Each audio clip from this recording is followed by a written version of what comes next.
Hello everyone and welcome to another episode of the Daily Gwei Refuel, where we recap the latest news in the Ethereum ecosystem. I'm your host, Anthony Sassano, and it's the 9th of August 2023.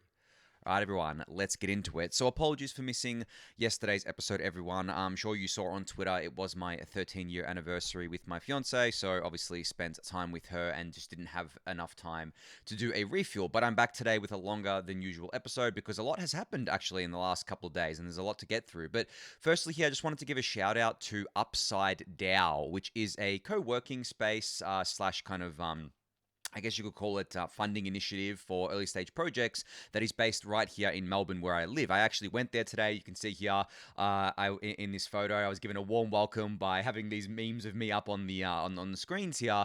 But I just wanted to give a shout out to them because if you are in Melbourne and you're looking for, and you're in crypto obviously, and you're looking for a new co-working space or a new kind of like office space to work out of, you know, not all the time. Obviously, you could do a couple of days in there and a few days at home and things like that. Then definitely reach out to UpsideDAO. They've got a great little space there. It's in Cremorne. It's a suburb in Melbourne, of course. Kind of not too far from the city. If you know the area here. So just a shout out for my fellow Melbourne crypto people there. But yeah, go check it out. I'll link it in the YouTube description below. But it was really fun being there today, and thank you to the guys there for making me feel welcome. All right, the biggest news from the last 48 hours was that PayPal is doing a stablecoin. And not only are they doing a stablecoin, but they're doing it on Ethereum, of course. Now, their stablecoin is called PYUSD or PYUSD, I guess. I don't know how you're supposed to say that all in one word. I guess you're not, right? PYUSD. I don't know. The name's not important. What is important is PayPal doing a stablecoin, right? Like, how cool is that? Now, I want to get something out of the way here. Some misconceptions people seem to have every time that there's a new one of these stablecoins that comes out. Everyone was complaining about how it's centralized. And it's like, yeah, okay. Like, did you expect PayPal to do a decentralized stablecoin? I don't think so, right? So yes, it is centralized. Yes, it does have controls in place to like freeze the assets on chain and things like that. But it's the same as USDC and USDT have had those functions since day one of their existence. And every time that this kind of news like this comes out, people just seems to not be aware of this fact, which is just insane to me because guys, it's a centralized stablecoin. They're not trying to be decentralized stablecoin. So, of course, they're going to have these controls in place for various different reasons. I mean, at the end of the day, it probably just comes down to the legal and regulatory stuff, obviously, right? So, just wanted to get that out of the way. But yeah, it's a pretty big deal, I think, for a number of different reasons. I think I want to go over the top 3 reasons why I think this is a big deal. One, it's a big deal for Ethereum, obviously, because as I've talked about a lot in the past on the Refuel, I have this thesis and this theory that Ethereum's most valuable trait is that it is a global settlement layer, right? It is censorship resistant. It is incredibly neutral. It allows anyone to settle any kind of value that they want onto the chain, whether that be tokens or layer 2s or anything of the sort, right? NFT, stuff like that. That gets settled onto the chain. So, you know, PayPal settling their stablecoin and building their stablecoin on Ethereum layer 1 and then obviously being able to bridge that to other layers like Ethereum layer 2 and stuff like that is a huge signal boost for that thesis. And it really does reinforce the thesis that, you know, that I've been talking about a lot on the Refuel, which is very cool. Secondly, it's cool from like a, I guess, regulatory perspective in the US where essentially the US has obviously been trying to push through legislation with regards to stablecoin specifically, and there's been a bunch of kind of movement there. But what this does for the regulatory stuff is basically send a strong signal to these regulators and politicians saying that homegrown big American businesses want to issue stablecoins. They want to get involved with Ethereum and building stuff on Ethereum. They want to get involved with DeFi. So like, let's not kill it, obviously. Let's not shut it down, or let's not attempt to shut it down or stifle it. Let's embrace it. Let's embrace the innovation here and make sure that these things can be given a chance to blossom on these networks. So that's the second thing. The third thing, and I think this is obvious, but still I want to mention it, is that it is a potential vector for bringing in a lot of new people into crypto, right? Now, of course, you may not consider people using centralized stablecoins through the PayPal app to be crypto or to be using on-chain products. And I mean, I think that if you're only on the PayPal app, just sending this PayPal, I guess like USD stablecoin with other PayPal users, it's not going to change the balance on chain. It's not going to invoke an on-chain transaction. It's just going to be like updating a row in a spreadsheet or a database on PayPal's backend. So that's the same as using a centralized exchange and just trading on there. So yes, that's not on-chain, but the thing is that this is a token that is issued on-chain. I should have mentioned that Paxos is actually the builder of this. They use their existing contracts to issue this, and they're working with PayPal on this. And you'll know Paxos from their stablecoin they did with Binance, BUSD. Before that was obviously shut down for various different reasons. They also have their Paxos USD. So they're not new to this game. They've been around for a while now, and they're doing it with PayPal. And it's all on chain as an ERC20 token. So you could use it within the PayPal app, or you can use it on chain. You know, imagine how cool is it going to be having PayPal's stablecoin be in Uniswap liquidity pools or be accepted on money markets as collateral and stuff like that. Like that sort of stuff is just, I don't know, even though it's a centralized kind of asset, I still think it's very cool because, as I said, it's going to bring a lot of new people on chain, as well as obviously Base, as well as I've talked about before, as something that is going to be a big driver of people coming on chain, which launches today, by the way. I mean, launches officially. It has been kind of live for a week and a bit now. But yeah, so the PayPal news is obviously massive here. In their video that they've got, this 30-second video that they posted, what I found really cool is that they actually specifically called out that it was built on Ethereum. Sometimes these things are buried for one reason or another, but no, the video specifically calls out that it's built on Ethereum, and the ETH logo, or the Ethereum logo, is right there. Now, in the PayPal app, you'll be able to redeem PayPal USD for US dollars right in the app. You don't need to be some institution. You can just be a normal retail investor or just a normal user, and you'll be able to do it. You'll be able to convert PYUSD into other crypto assets directly in the app. So that's going to be very cool. So it definitely seems like PayPal is moving right into being a kind of sort of like a crypto exchange, right? But with their own stablecoin instead of using existing ones out there. And PayPal has a massive user base. And it's not just the user base that's concentrated in one, I guess, like maybe one geography. It's rather concentrated because it's got a big US presence, but demographic, because everyone uses PayPal. Right? From young people to old people, everyone uses PayPal because it is one of the de facto payment methods online, and people love using it. Yes, as I said, it's centralized, and yes, it comes with the same pitfalls as all the centralized financial institutions do, but this is the kind of stuff that brings in a lot of new users. So kudos to PayPal for doing this. Super excited to see how this rolls out and how it evolves and what the traction looks like as time goes on. All right, moving on. So the EF Next Billion account has tweeted out an update on the Next Billions Fellows cohort. So this is the cohort number 3, and you can read all about this. I'll link it in the YouTube description below. But just a recap of what this fellowship is, it's trying to reach folks that are based in, I guess, like places around the world that they aren't the usual places that crypto has a presence in. Obviously, like US and Europe and Asia, crypto dominates there, but other places are like around the world that may be kind of like poorer countries, or may have people that are in obviously dire need of crypto technology because they don't have good banking systems. Places like Indonesia is called out here, and others.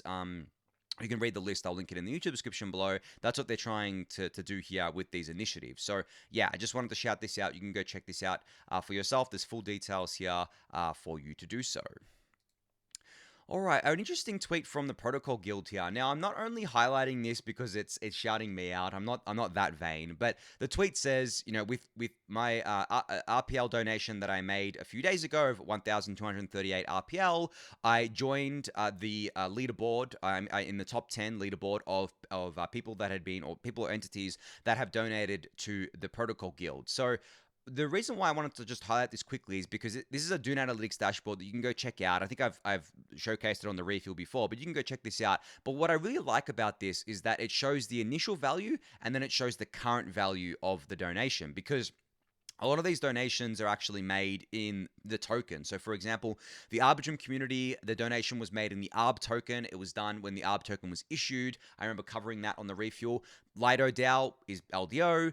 Uniswap DAO is Uni, ENS DAO is ENS. You get what I'm saying. Most of the time it's done in the native token here. And of course, those tokens fluctuate in value. It's not a stable coin. It fluctuates in value against USD.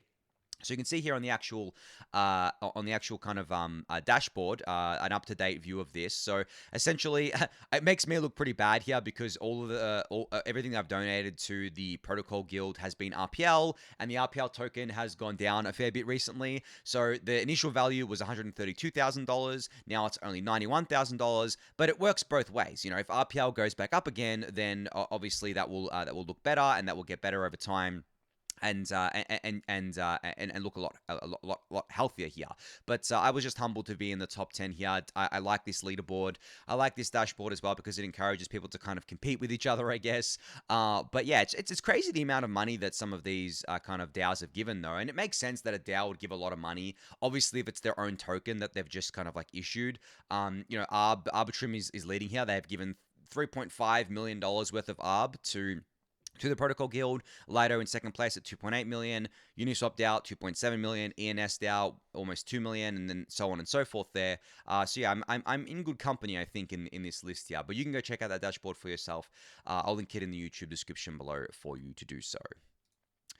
All right, now I talked about this new consensus client that's being built called the Ethereum Lambda consensus client. Well, they've got their first kind of public report out today. You can see here Fedi's intern put together a report on Twitter all about what they're working on right now. So they've kind of gone through what each member of the team is working on the client itself, some information about that, as well as links to learn more here. And they've also said that if they get more money, they will be doing an execution client next year as well. So yeah, just more clients coming online for the Ethereum network.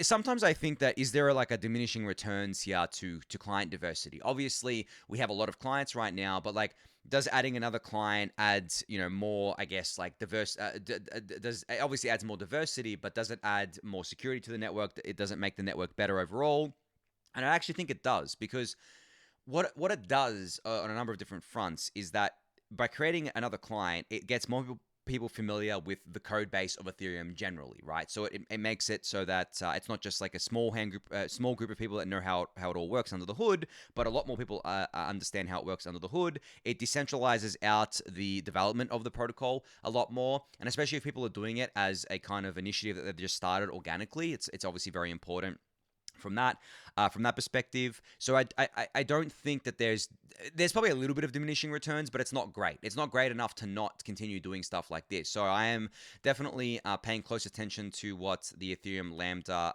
consensus client is doing here, and also looking forward to details on their potential or possible execution client sometime next year.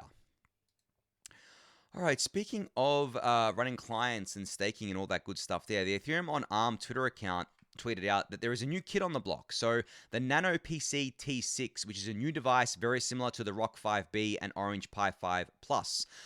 This is, they've said here, this is a very well manufactured device, and you can get one with everything already assembled, and they'll have new images this week for all devices. So basically, you'll be able to run the Ethereum on ARM images for running an Ethereum full node and validator using this NanoPC T6. Now, Bruder Buck commented here saying that it's $140 for the 16 gig version plus the power supply, and you can probably run a node for around $250. This just continues to amaze me, right? That it's so cheap to run a node. And the amazing thing is it doesn't cost any ETH to run a node. It obviously only requires ETH to run a validator. So you can run a node and do your part for the network. It's obviously an altruistic endeavor. It's definitely not something that I think a lot of people are gonna do. And it doesn't reward you monetarily. But the cool thing is you can use your own full node as your own RPC. So you don't actually have to use a third-party RPC and risk them going down or risk them censoring you. Even though the risk may be low, you get to just use your own RPC. You can protect your privacy as well, which is obviously very important to some people. So there's all of that going on too there. So running the validators doesn't take much more kind of like hardware requirements here. You could run validators on this box just fine, but obviously then you need the 32 ETH or I guess less. It depends. If you're running the Rocket Pool Smart Node stack, you need less. And obviously with future protocols, it's going to get with other protocols, there are others out there that will allow you to do this. But yeah, the capital requirement is a lot more than for the ETH is a lot more than the hardware requirements. And in saying that as well, if we don't cap the, I guess, like validators on the network, or kind of like bring down the number of validators on the network through those upgrades that I've discussed before on the refuel, such as increasing the max effective balance or capping the churn so that we can have a more steady kind of stream of people coming into staking, it may eventually get to a point where there's too many validators on the network and it kicks off these lower powered devices, because what ends up happening is that it overloads these lower powered devices because they can't keep up with the chain. So yeah, that's an orthogonal thing there, but I don't think that's happening anytime soon. It seems that the amount of people staking has slowed down as well, which is kind of I guess like relieving for people who are concerned that we'd have too many validators on the network.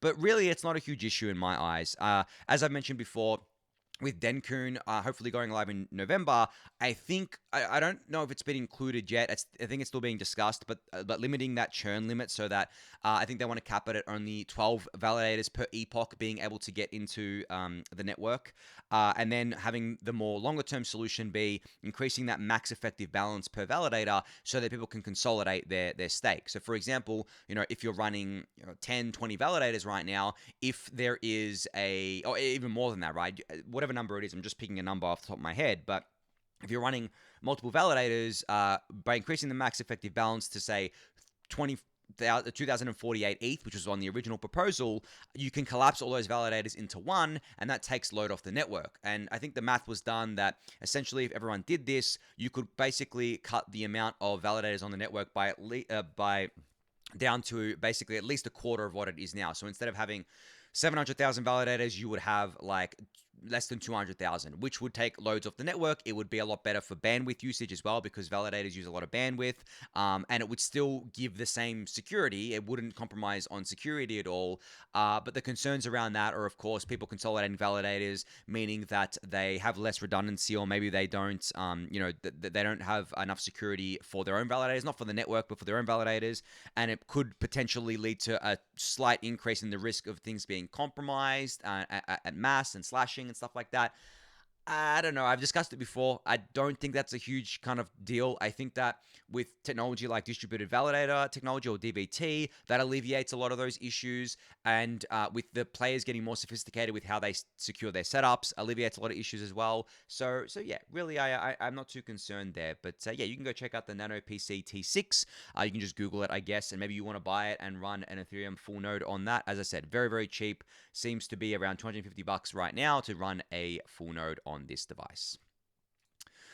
All right, so Puffer Finance has announced that they've raised a $5.5 million seed round today with a bunch of investors that you may know. Here you can see them, such as Bankless Ventures and Lemniscap and a bunch of other people, Shriram from Eigenlayers and Angel. I'm not going to name them all, but they're all in this list here. But what Puffer Finance is an anti-slashing liquid staking protocol. So essentially, what they're trying to focus on is creating a technology to make it so that you can't get slashed no matter what. And this probably goes back into what I was saying just earlier about the concerns around validators being consolidated and how that may increase slashing risks and stuff like that for a number of different reasons. In comes Puffer to potentially alleviate those sorts of things with what they're building here. So they say here how they're going to be they're building what they're building their protocol based on 3 core pillars. They're integrating cutting edge anti-slashing technology to protect Ethereum validators, safely lowering the bonding threshold to 2 ETH, allowing for more node operators that can collectively improve upon decentralization. That's a liquid staking part of it. I don't know if they've updated their docs yet because I haven't checked it in a while, but I didn't see a concrete plan from them on how they actually plan to allow people to stake with just 2 ETH and run the validators themselves and stuff like that. It probably is enabled by things like DVT, right? Distributed validator technology, but I haven't checked it recently, so I can't comment accurately on that just yet. And the third pillar is that they want to increase reward opportunities through unique restaking services built on Eigenlayer. So obviously working with Eigenlayer there in order to increase those reward opportunities. So yeah, very cool new protocol in the staking space here. Great to see that they've been able to raise a pretty healthy seed round, honestly. $5.5 million seed round. Valuations probably at what, 25, 30 mil or something like that. And that's pretty healthy for this market right now, because the market's quiet, and not just on the public market side, but the private funding side, the VC market side, valuations have come down. But I think we're at the bottom of that too now. And it seems that good projects that make a lot of sense, are definitely still commanding relatively strong valuations here, which is great to see. So congrats once again to Puffer Finance on this. If you want to learn more about this, I'll link this in the YouTube description below for you to do so.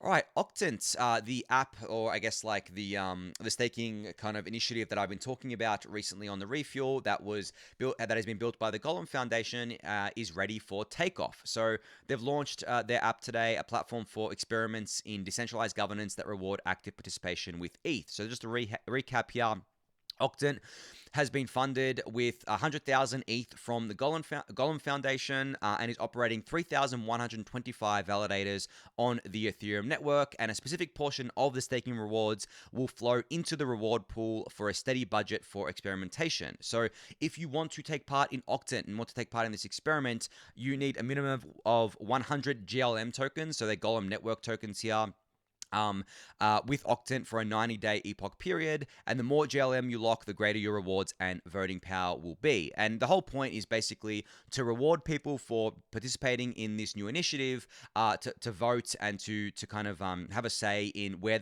the staking rewards get redirected, what public goods they get redirected to, and things like that. This is one of my favorite initiatives in the space right now because of that kind of public goods funding out of a huge treasury. Golem, for those of you who don't know, Golem was one of the earliest Ethereum projects to do an ICO. I believe they did it in 2016 when ETH was worth a lot less than what it is now. I think they managed to raise 800,000 ETH or something. Now, obviously today that's a huge number, but back then it wasn't relative to I guess like what it is now. I think back then it might have been worth $8 million or something. So obviously a lot less than what it is today, right? And they still have a lot of that ETH, under their belts. And so instead of sitting on it like a dragon, they figured, okay, well, let's stake this ETH. Let's use a portion of the rewards for a new initiative that Octant is running here. Let's have the community hold our tokens and have a say in things like where these staking rewards get distributed to, and other things like that. So yeah, you can go read this thread for a full kind of description of all of that. I'll link it in the YouTube description below, but I'll be monitoring this fairly closely as time goes on. All right, wow, there's a lot of staking news that I've kind of got queued up here. This one's about Diva. So they've said here, welcome to Diva Staking, Ethereum's first liquid staking solution powered by DVT. Now, I've talked about Diva before and how they're basically trying to be a new liquid staking protocol on Ethereum, and they are using DVT technology to achieve this, but they basically got this thread out today where they're talking about all the innovations that they're doing as part of the protocol here. So you can check out this thread. I'll link it in the YouTube description below. But this is the kind of stuff that I've been talking about for quite a while now, where I said that to beat Lido's dominance, or to reduce Lido's dominance, to create a healthier and more diverse staking ecosystem, we not only need the existing protocols to I guess like upgrade themselves, keep evolving, keep innovating, keep doing stuff like BD and marketing, but we need and also the social pressure on the community to not stake with the big providers and to stake with the smaller providers. But we also need more of these staking solutions coming online with more innovative ideas in order to grow the pie and make sure that ETH goes into these solutions rather than the dominant solution. And obviously everyone picks on Lido because they're the dominant solution, but the best thing that can happen, and it has actually been happening recently I think as well, is that we redirect the ETH inflows from Lido to the other providers. And it can be anyone. It doesn't even have to be a decentralized one. It can be anyone. Ideally, we want it to be decentralized ones like Rocket Pool and others out there, but it can still be decentralized exchanges like Binance and Coinbase. Yes, they already have a large market share, and it's not ideal for ETH to go there, but it's better than it going to Lido, because Lido is in the, if there was kind of like a red zone, a critical red zone, Lido is right there, right?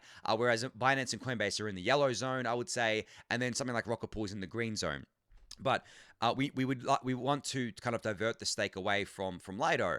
Now, in terms of getting the stake out of Lido, the existing stake out of Lido and into other protocols, that's a taller ask, and that's a much harder task for reasons that I've outlined before. I think I've talked about this on the refuel, this overhang that we kind of have from withdrawals not being enabled for a while, where essentially a lot of stake went into Lido, and then anytime the ST price was not at fair value, there was no arbitrage opportunity between the beacon chain and the secondary market. So what ended up happening was that by the time withdrawals were enabled, ST was at fair value. So there was no ETH withdrawn from Lido in order to complete that arbitrage loop. I'm going to be interested to see how that plays out in a bull market and what differences we see in a bull market, because obviously volatility leads to the fair value of things kind of changing and going down or up or whatever it is, trading at a discount, trading at a premium. So that's going to be interesting. But I think for now, the best thing for the Ethereum staking ecosystem to focus on is promoting these other solutions, building them, innovating them, and getting people to stake with those instead of with the dominant solutions out there, which I think has been happening, which has been very positive to see. And I'm liking that, seeing that. And Diva is definitely one of the protocols doing that. So you can go check out this Twitter thread from them. I'll link it in the YouTube description below. All right. So, yeah, I talked about this before. I must have forgot to put this tweet over near PayPal. But, yeah, I put out a tweet saying, PayPal stablecoin being centralized doesn't make it any less cool. Ethereum is a settlement layer for all types of value, and it means that different types of assets are going to be settled there. And I'm not going to expand on that again. I talked about that before. But, yeah, that tweet got to do with the PayPal stuff. All right, so Turnkey is now live. You can see here today they've got a blog post out saying Turnkey is now open for everyone. And for those of you who don't know what Turnkey is, they're basically offering new private key infrastructure. So new ways of securing private keys and securing assets in crypto. I should disclose here that I am an investor in Turnkey. You can go check out what they've built at wallet.tx.xyz. But basically the TLDR here is Turnkey offers truly flexible private key infrastructure. There are no widgets, no pre-built generic user experiences, no limits on what you can create. You can create a non-custodial embedded consumer wallet that uses passkeys for transaction signing. Now, passkeys are a turnkey solution, I believe, or innovation, I believe, that they've integrated into their stack here, and they've actually got a demo out with Goldfinch today. So if you go to DeFiForTheWorld.com, and you can find the link to that in the YouTube description below, you can see here that they're actually using Turnkey's passkey technology in the background to enable this, and they describe this here by saying for all the authentication and signing, they're using passkeys, which is a growing web standard. Passkeys let you effectively create a hardware wallet inside nearly every device on the market today. Under the hood, they use secure enclaves built into your phone or laptop. So that's what that's the innovation that Turnkey is kind of leveraging with their wallet software here, and the private key is stored in the secure enclave on the cloud with a custom OS developed by Turnkey that ensures absolutely no one can access the private key except the user with their passkey. So Goldfinch can't access it, Turnkey can't access it, and AWS can't, no one. And if you go to the site here, DeFi for the world, I actually created one of my wallets here already on base using my Windows PC. So it pops up with the Windows kind of security prompt. It says to enter your password or use your security key. I've used my security key to do this, and you can actually see that the address lives on base. I haven't sent any funds to it, but it's on base scan here. This is the address that I was able to generate, and it was done without anything other than me just creating the wallet using that. I've got like a 2FA device, like a hardware 2FA device that I use, and it was done using that, and that's my wallet. And now I can sign transactions just using that. There's no need for seed phrases, nothing. It's all stored securely on my device, and no one has access to that private key except for me. This is the kind of stuff that enables mass adoption, guys, because if you have a wallet like this where essentially someone can get their phone, They go to their app or the wallet. They create, say it's an iPhone. They create a new wallet using the secure enclave on the iPhone, using the technology that Turnkey has created, the wallet technology. Then there's no need for seed phrases. None of this stuff that's needed. There's no need for the complicated UX or the complicated UIs. It's all done seamlessly using the same user experience that that mobile users, especially iPhone users, are used to with things like Face ID. So very, very cool innovation here, guys. This is the sort of stuff, this is the sort of infrastructure that enables mass adoption. I know that obviously there's different types of infrastructure like layer 2s and stuff like that as well. But this is the infrastructure that may seem boring to the everyday person because it's not something that they can particularly speculate on. It's not something that that is flashy, but it is something that's critically important to achieving mass adoption and to getting more people into this ecosystem. So you can go check both of these things out, Turnkey's announcements and also Goldfinch's little demo here. I'll link them in the YouTube description below for you to do so. All right, so Gitcoin Grants Round 18 is just, I think it's like a week away now.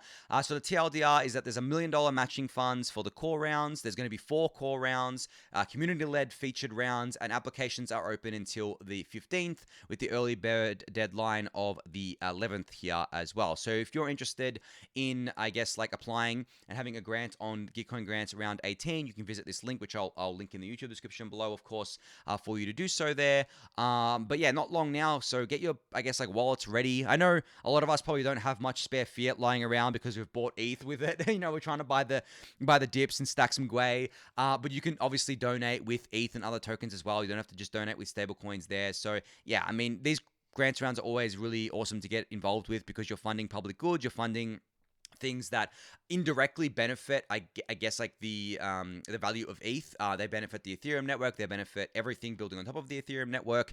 And these are the kind of things that I was talking about the other day when I said everything else as the value accrual driver for ETH. This falls right into it. Public goods funding is a huge thing, I think, but it's an indirect thing. It's not really one-to-one mapped here, but still very important. So yeah, get ready for Gitcoin Grants Round 18 going live in about a week here. All right, so Samson here, who you'll know from, I guess, like he works at research at Paradigm, but he's very popular on Twitter, very famous on Twitter for usually catching a lot of bugs in different on-chain protocols. There is a new initiative from him and a group of white hats called SEAL 911, which is a Telegram bot, which anyone can use during emergencies to get in touch with trusted members of the security community and their extensive network of contacts. So essentially, it's, I guess, 911, 911 emergency contact for anyone who comes across anything that may look dodgy or may look exploitable, may look like it's being exploited. Instead of people just reacting to a random tweet from usually Peck Shield on Twitter saying, hey, you may want to take a look at this, and adding the protocol that's being exploited, which I think is disgusting, by the way. I really hate when they do those tweets. It doesn't help anyone. It's just engagement farming. But this is a better way to do it because you get direct contact with trusted security researchers, trusted white hats, and people that can obviously help in these situations. So just wanted to shout out that there so that you are aware of that. And as I said, it is a Telegram bot. You can find a link to it in the YouTube description below. I'll link it there for you. All right, to round out today's episode, it's a bit of a longer episode today, but to round it out, I put out a tweet a couple of days ago now, or was it yesterday? Yesterday, where I said, people keep crying about the fact that prices do nothing even though there's plenty of positive crypto news lately. This is not bearish. This is an opportunity that doesn't last forever. Do not waste it. Stack Gwei instead. So the most obvious recent example of this is PayPal's stablecoin. PayPal announced their stablecoin. The price of ETH did nothing. It actually went down a little bit. I mean, it went down by like $10, which is nothing, right? But still, it did nothing. And people were complaining. I saw it on Twitter. I saw it elsewhere. People were saying, oh, even PayPal, launching a stablecoin on Ethereum doesn't moon ETH. How dead is this market? Well, it is dead. I've said it before. There's no new money coming in still. It really is a PvP environment where it's just the same money sloshing around. And in that environment, it's not going to lend itself to things just pumping off of news like this, unless it's news like the Ripple case, the SEC Ripple case, which is obviously something that is a lot more speculative than something like this. But the thing is that this exact same thing happened last bear market. I remember there was heaps of positive news on the last bear market, and the price of ETH was doing nothing. It was doing nothing good. And it took at least 12 months for the price of ETH to actually react to all of these sorts of things. But when it did react, it reacted in a really big way. So the way I see it is that you basically have right now things being held underwater. So it's like holding a balloon underwater. And you all know how hard it is to hold the balloon underwater. It just wants to come up, right? It wants to come up, it wants to go. And that's what I think is happening to the price of ETH right now. And every time that there is a positive news event that you think should impact ETH, you're not seeing it because it's happening underwater. Maybe the balloon is kind of growing in strength, and and the person is losing their strength because they've been holding it down for so long and they're getting tired, right? And then eventually what happens is that the balloon just pops up, right? Or the ball, I should say the ball, I guess, like just pops up out of the water and shoots up because I guess like the person in this scenario is the bear market. It's kind of like the people participating in the market, they've become exhausted and they're like, I can't be bearish anymore. It's exhausting. And then it just pops up. So it's just a rather crude analogy, but I think it works because, as I said in the tweet, these things are not bearish. Just because the price does nothing doesn't mean they're bearish. What it means is that it's an opportunity. It's an opportunity to front run everyone else. And again, this is not investment advice, but if you believe in, obviously, the ETH thesis and the value of Ethereum and the value of ETH as an asset, then obviously it is an opportunity to you. And, in 12 to 18 months, people are going to be looking back on this and saying, wow, okay, it's my belief that in 12 to 18 months, the price of ETH is going to be much higher than where it is today. And people are going to be looking back on this, and I'm going to be pointing it out to people. I'm going to be saying, I told you so, right? I told you it was an opportunity. I told you that this is the way these things work because I've been around for a few cycles now. It does tend to repeat itself. It does tend to play out the same way because at the end of the day, human psychology is the same, whether it's in crypto, whether it's in the stock market, or wherever. And I think that this news is going to play out very positively and going to on-flow, but it's going to take longer than people would like there. But yeah, on that more bullish note, I think that's going to be it for today. So thank everyone for listening and watching. Be sure to subscribe to the channel if you haven't yet. Give the video a thumbs up, subscribe to the newsletter, join the Discord channel, and I'll catch you all tomorrow. Thanks, everyone.